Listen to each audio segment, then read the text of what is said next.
سب دیکھنے اور سننے والوں کی خدمت میں محبت بھرا سلام۔ ابھی کچھ اطلاع ہمارے پاس ہے، بوڑھے لوگوں کو گرفتار کیا جا رہا ہے، ریحانہ ڈار کو گرفتار کیا گیا، پاکستان چلے گئے، ہمارے ایک ساتھی ہیں وہاں پہ۔ سر کیا چل رہا ہے اس وقت، کیا حالات ہیں؟ سر حالات اس وقت کرنٹ افیئر ماضی سے تاریخ دہرا رہی ہے اپنے آپ کو، بنگلہ دیش والی تاریخ جو ہے نا وہ دوبارہ دہرائی جا رہی ہے۔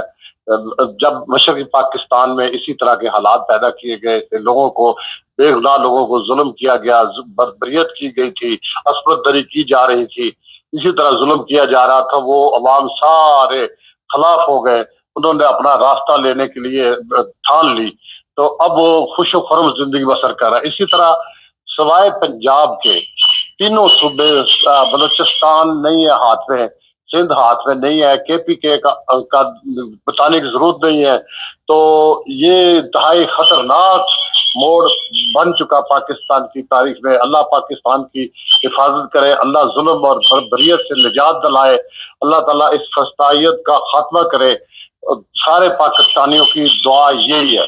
ایک وقت تھا لوگ نکلے سڑکوں پہ، باہر نکلی دنیا آج، سارے لوگ نکلے۔ میں کہتا ہوں ظلم اور جبر کے ذریعے لوگوں کو بند کیا جا رہا ہے۔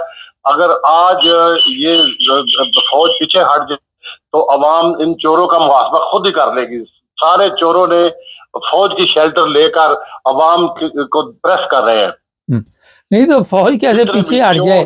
فوج جو خود ہی سب کچھ کروا رہی ہے تو فوج تو پیچھے ہٹ گئی تو پھر فوج اس لیے سر بطور مرد وطن پاکستانی میری یہ خواہش ہے کہ فوج کو چاہیے کہ پاکستان کی فوج بنے، نہ کہ چوروں کی سرپرستی کرے۔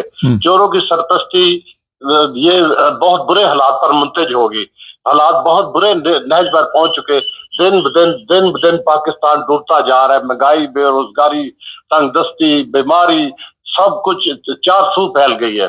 یہ غلط ناقص منصوبوں سے اور غلط سوچوں کی وجہ سے اور مضمون مقاصد کی خاطر۔ لیکن آپ نے جی بتائیے۔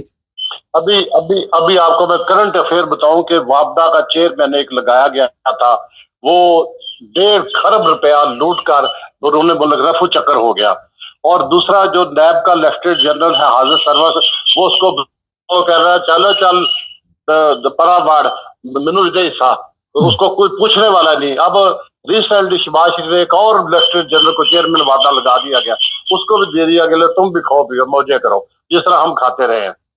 عوام کے لیے تو کچھ بھی نہیں تک، لیکن آپ کے جو چور حکمران ہیں وہ تو کہہ رہے جی پاکستان بڑی ترقی کر رہا ہے۔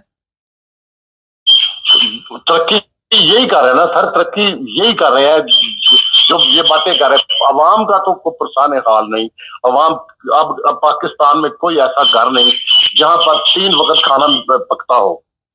ایک گھر تقریباً 90% غربت جو ہے نا اتنی ہے، ان کی یہ لوٹ مار اور سب کچھ جو سر رام مال بن گئے، بن گئے، سارا کچھ بن گئے، یہ سارا کچھ یہ دیکھو سر بات یہ ہے، یہ گمراہی ہے، یہ اپنا مکمل طور پر گمراہی ہے۔ آفٹر ڈیتھ کا یقین نہیں کسی کو۔ سونے دیا کندا تے بنالے کوٹیاں، کھانیاں نے بندیا تو 2 روٹیاں۔ صرف 2 روٹی کھانے کے لیے ان کو یہ پتہ ہی نہیں کہ ہمیں قبر کی مٹی ہمارا پیٹ بھرے گی تو یا صبر بھرے گا۔